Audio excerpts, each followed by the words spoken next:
Hi, my name is Kelly from thetruthandstory.com, and today I'm going to be doing a review of the Celtic Lenormand deck. The guidebook was written by Chloe McCracken, and the artwork for the deck is by Will Worthington. Now, I'm going to get to the guidebook in a minute because in my personal opinion, just as a foretaste, the entire set is worth it just for the guidebook alone, let alone for the cards. So definitely love that. So this is a Lenormand deck, which are normally 36 cards. But there's quite a few extra cards that are in this, and so as we go through the cards, I will point them out. Here's the back of them, which are absolutely gorgeous Celtic knotwork with this beautiful gold color surrounding it.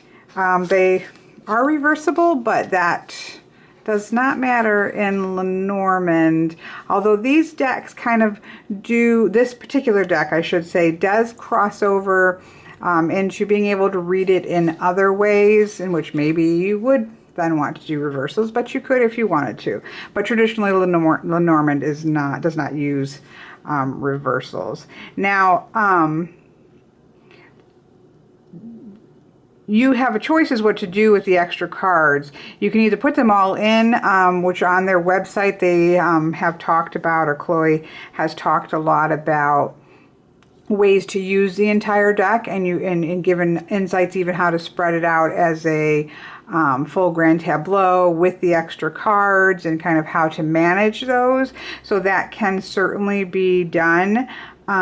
Especially if you're doing smaller spreads, then you could just leave all the cards in, and so they're kind of meant to be able to work that way. But then for those of you that are more similar to me, where I really do want my Lenormand deck to be 36 cards, you can just go through the deck and then pick out the cards that you particularly want.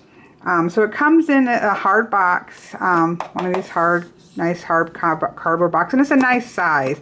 You know, it has a slot to hold the cards, and the guidebook goes in it. You really can, I've just been keeping it in the box, which I don't generally do with decks, but it is a nice little size to sit on the shelf, so it's a really great box.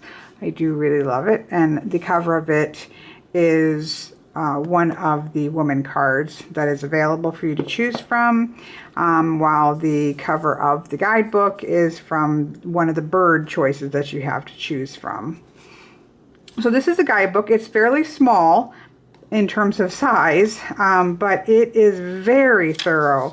For it's a total of 187 pages, and like I said, I do believe that the deck itself is worth it for this guidebook. It's an extremely thorough. It goes into an introduction about Lenormand cards, and about, you know, why they decided to make the Celtic Lenormand. She goes into, it is a very deliberately pagan themed deck. That's sort of the point of the whole deck, although I don't follow a pagan path, and I love the cards and you can read with them just traditionally, but it is set up for those who do follow the pagan path very well, and where it follows the Sabbats and the Wheel of the Year and the god and the goddess, such things like that. Again, I don't follow the path, so I don't have a lot to contribute to that discussion, but it is set up deliberately for that, so that's an important thing to know. So she kind of goes into some of that in the introduction. She talks about the additional cards. She talks about how they work with the Wheel of the Year, and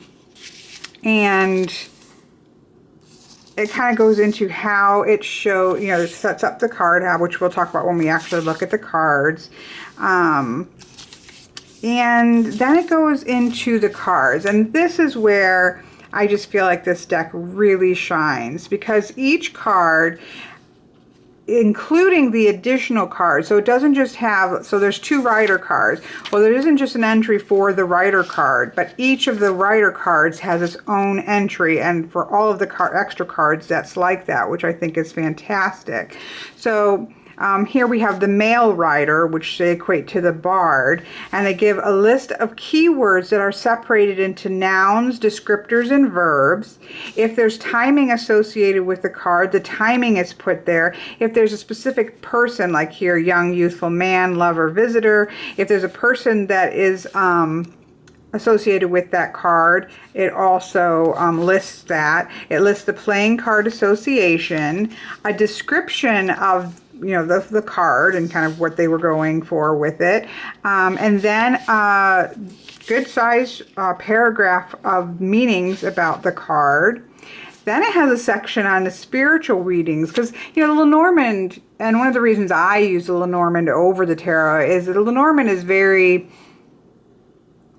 I don't know how to say it. See, for me, the Lenormand is very chit-chatty, very blunt, very real life oriented, but they, with this deck, have really sort of taken it into a way of reading them more spiritually, which I have really enjoyed. So there's a spiritual reading section, there's a dark and a light, which is also interesting because you don't read these cards reverse. They're read the way they are, and they're very quickly, the writer is the writer is the writer. But she kind of expands it to give sort of a dark and light aspect of the cards, which is interesting. She gives a little section on how to use this particular card in spell work. Each card has an affirmation. So like this affirmation is, I listen to the messages of the universe. And then there's a listing of deities, not just Celtic, although the majority of them are Celtic ones. They're not just Celtic. She does go into some of the other major gods as well. Like it has Hermes for messenger, which is a Greek messenger. So it lists any deities that could be associated with this particular card. So that is just a tremendous amount of information for each card. And like I said, then it goes into the female writer or the bardess goes through the same sort of thing, because obviously the deities are going to change to goddesses. The affirmation changes. So each of the cards, even the extra cards, has all this information. And I just love this. Even when I'm not reading with I have a couple different Lenormand decks, and even when I'm reading with my other Lenormand decks, I will often pull this book out just because it has so many ways of looking at the cards that are extra that I absolutely love. So it's very much in depth. Then there's a section in the back about how to use the card, how you combine cards if you haven't worked with Lenormand, how to use them working with deity, how to use them in spells. There's quite a bit there on how to use some spells. Then it goes into spreads. This right here is a 5 lined spread. There's a 5 inner cross spread. There's the 9 square, which is a pretty common one for Lenormand reading. I have tried this out. I've liked this 8 or 12 card pass spread. That's an extra spread put there. This is for choices. This is 6 or more card choices where you have choice A, choice B, choice C. Then you have some bit of wisdom about it, and then the deciding factor. There's a triple goddess because there are 3 cards in here for the triple aspect of the goddess. And so there's a spread with the triple aspect there. There's a dual god. There's 2 cards here for the god, so there's a dual god spread. And then there's some more information that just lines out the moon phases and Sabbats, lines out the wheel of the year, and the cards that are associated with the Sabbat cards and houses. Again, I don't know a lot about, especially about the wheel of the year, but that's all information that's there. There's a moon cycle spread that she puts in here, a year ahead spread that's put, using the different Sabbat cards to look at the year ahead with the wheel of the year. And in the back there's this little kind of affirmation that she put that says, trust your intuition when reading. Although there are set associations to the cards, exactly what any image has to say in a given reading will depend on many factors. Your intuition will help guide you in your reading if you let it. So this guidebook is invaluable, and I think, well, again, well worth the price of the whole thing. Not just for learning just to do strictly traditional Lenormand, and she doesn't take, like I read from the German Lenormand meetings. She doesn't stick with one school. She kind of puts keywords in from all the schools, and I think probably some of her own associations. But I think that if you're new to Lenormand, this is an excellent resource. If you've used Lenormand for quite a while and you want to open it up to being a little bit something different, closer to even like an oracle deck, this is an excellent set for either or. But it does work beautifully. Like, I do choose the specific cards that I want to end up with a 36 card traditional deck, and just reading it traditionally, it's a beautiful deck and it reads well, and I have had no issues with it whatsoever just reading it traditionally. So that's the guidebook. So here we have the cards, and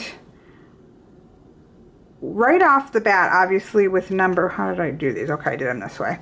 So right off the bat, we have the first of the two choices that we have, and so we have a rider card. And this is great because there are a number of choices that we really end up having. We have a choice between male and female. We also have a choice in the direction that the horse goes in, because some people, want the horse pointing in a specific direction. So you have the choice of what direction you want the horse going in.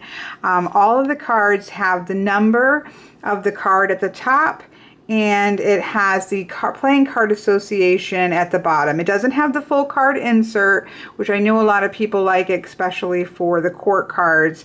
If they use those for, it's more obvious if they use those for other people cards, but it does. For me, it's plenty. It lets you know what the court card is, and it's good enough. So there's your first choice. You have the rider, which are the bard and the bardess. It does not have the names of the cards on the front of it, but I guess for me, Lenormand is pretty obvious. That's kind of the point, is that you see the card and you know quickly what it is. So I don't find that to be a problem, although I did read Lenormand before I got this deck. So possibly starting out Lenormand, you might want to use a deck that has the name of the card on it, but I don't miss that at all. Actually, my Piatnik of it does, which is my other main deck that I use, doesn't have it either. So anyways, here we have the rider, beautifully done. I change up. Sometimes I use one, sometimes I use the other. Just depends on what mood I'm in.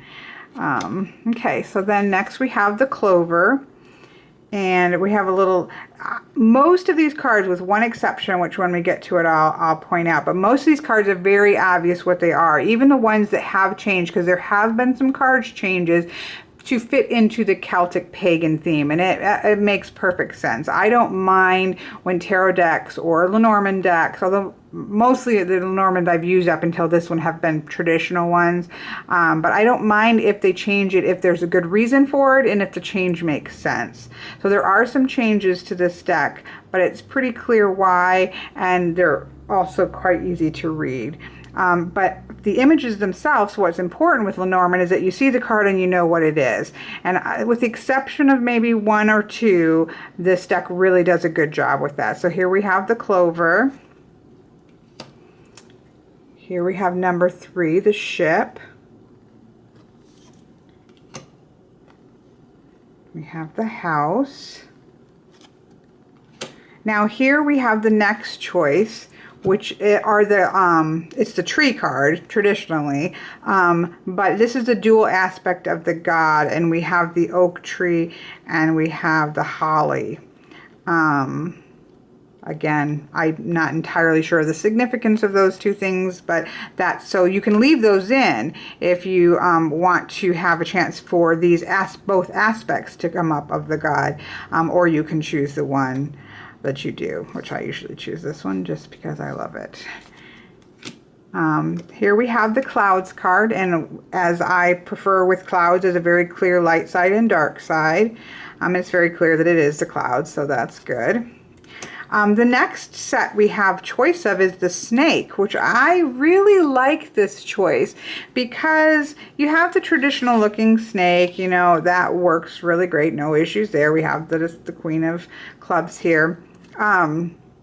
Then you have the secondary one where it is shedding its skin. And if you read in the guidebook, it actually puts a more of a transformative meaning to this particular card because snakes do shed their skins. Like, that is part of the aspect of a snake. And while I still use a traditional snake card, or whichever one I use in this traditional meanings, this extra meaning of kind of transformation has been something that's kind of worked its way into my meaning of the snake that I've really been enjoying. So here are the two options for the snake card.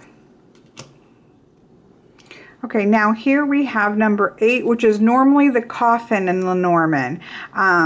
And they didn't obviously use coffins in the Celtic pagan past, and so they've put a burial mound here instead of a coffin, which I think works perfectly fine.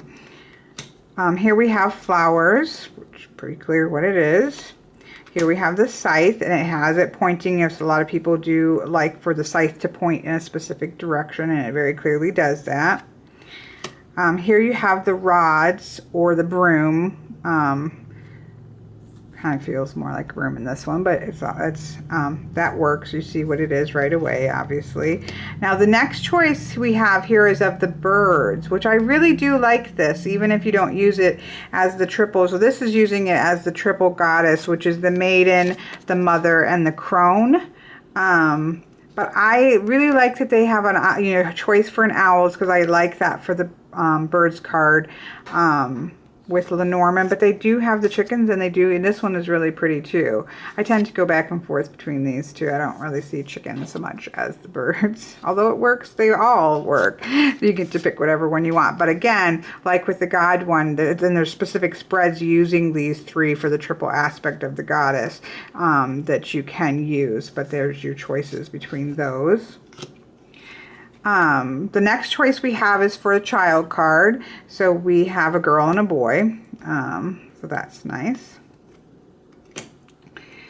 Here we have the fox card, and I like that she left the fox red. Some of them changed that, and I know that there are certain people, I don't particularly myself, but some people use it as a red-headed person as well, and so they don't really like you to change the color of the fox, but I like the fox in this deck because it isn't particularly devious looking, because I don't always read the fox as being devious. Something sometimes is up, something might be wrong. There might be somebody that's clever for me, or there's different ways of reading the fox. I don't always tend to read it as right away, oh, there's something, there's a devious person or whatever. So I like that this fox is looking at it, because sometimes it's about duty too, and or your responsibilities, like a fox taking care of its responsibilities. And so I kind of like the way he's looking at a fish, and he's, obviously I think of her as going to go catch the fish and go back and maybe feed her kits. And so that really works for me, that it's sort of a neutral fox card, so that you can just do with it what you will with your meanings. Here we have the bear. Not much to say, it's on the bear.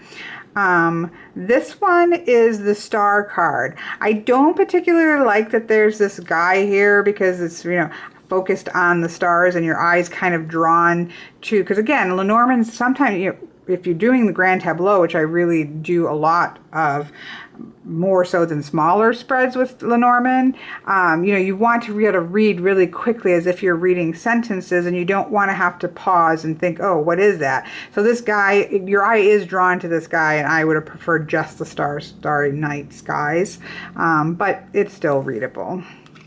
We have the stork. I really like that card. Here's your other choice. You have the dog and the cat. So normally you have the dog, kind of a faithful friend, a loyal friend, about loyalty and things like that. And so some people aren't dog people, some people are cat people, and so they have a cat. Or you can leave them both in, and she does have different meanings for each of these cards. So that's kind of up to you. But that's a nice choice for people. Here we have the tower.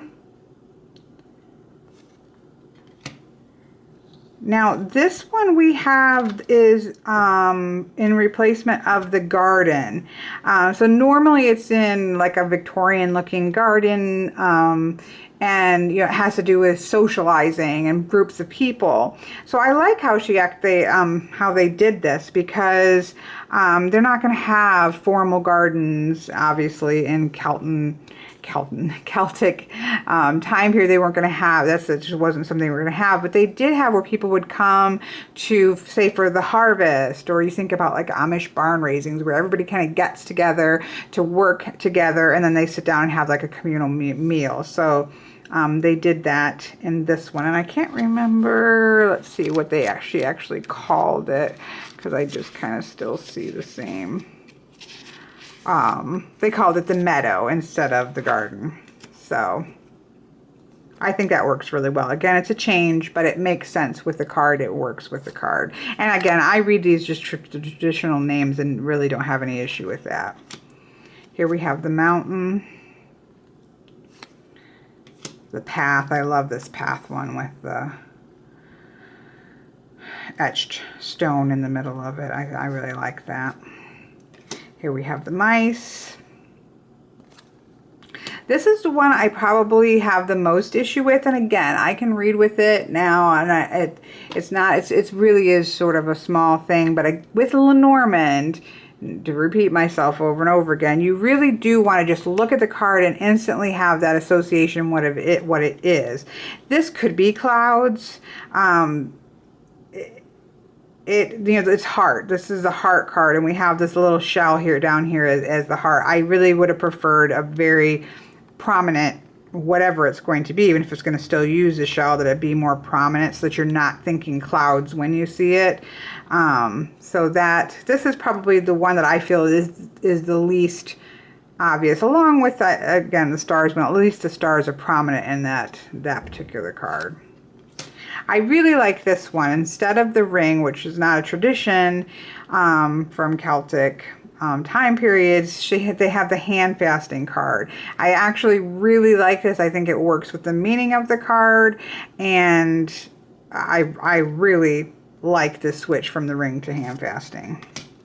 We have a book. This book is closed. I'm kind of surprised they didn't give you an option between an open and closed book, because they've given you so many options. So I'm kind of surprised there wasn't an option for an open or closed book, because some people, that makes a big difference. But we have the book.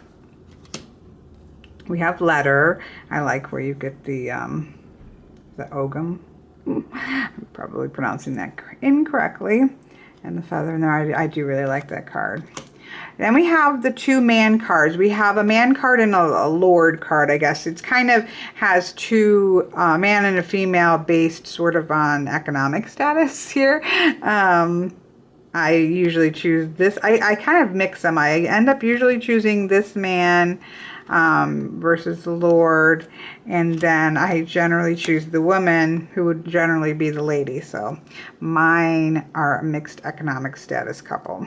But you do have two choices. This is again really good either for being able to choose which one stands out to you, or if you are doing a reading for someone who is looking for information on relationship with a same-sex couple, you have that. You can leave them all in and just have more people cropping up and have a bigger thing, or you can choose your specific one, or switch out the man or switch out the woman if in the case of a same-sex relationship. So that's really nice option.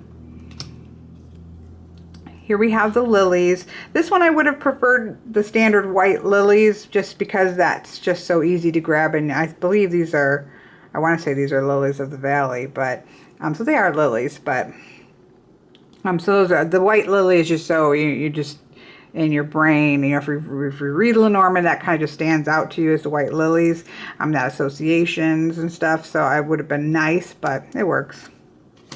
We have the sun, we have the moon, we have the key, fishes, anchor, and the cross. I like the Celtic cross on there. So that is And that one just hopped out. It has something to say. So there we have the Celtic Lenormand. Just to reiterate, I think it is a beautiful deck. It reads wonderfully traditionally. I have not done too much trying to read it like with all of the cards or in the other ways that the guidebook gives you all sorts of other ways to use it that do bring it more into the realm of, say, an oracle deck, and definitely lets you read it more spiritually. That I think is fantastic, and I intend to work with that a little bit because I like that idea. But I guess for myself personally, you know, that's when I would be using tarot anyway. So generally, if somebody is wanting a Lenormand reading, it's because they kind of want that chit-chatty, blunt, talking, down to earth, you know, let's get in and, you know, kind of get in the muck and figure things out sort of thing. So I tend to you know, read Lenormand that way. So I haven't gotten too much in the other aspects, but this is, well, and I can't even tell you what the price is. I believe I got this on Amazon. It wasn't terribly priced that I can remember. I want to say it was about $20, which I do, again, just for the deck itself or for the guidebook itself. I think it's well worth the money because it's not a big book, but it packs a lot of information in a very compact space. It's great for chucking in your bag if you're going to do readings on the go. It's got just a lot of information in a small space. It's well worth it, and the cards are just beautiful when you lay them all out. I guess I'll insert maybe a picture of it out as a grand tableau. It looks beautiful, and very, very happy with this purchase and highly recommend this deck.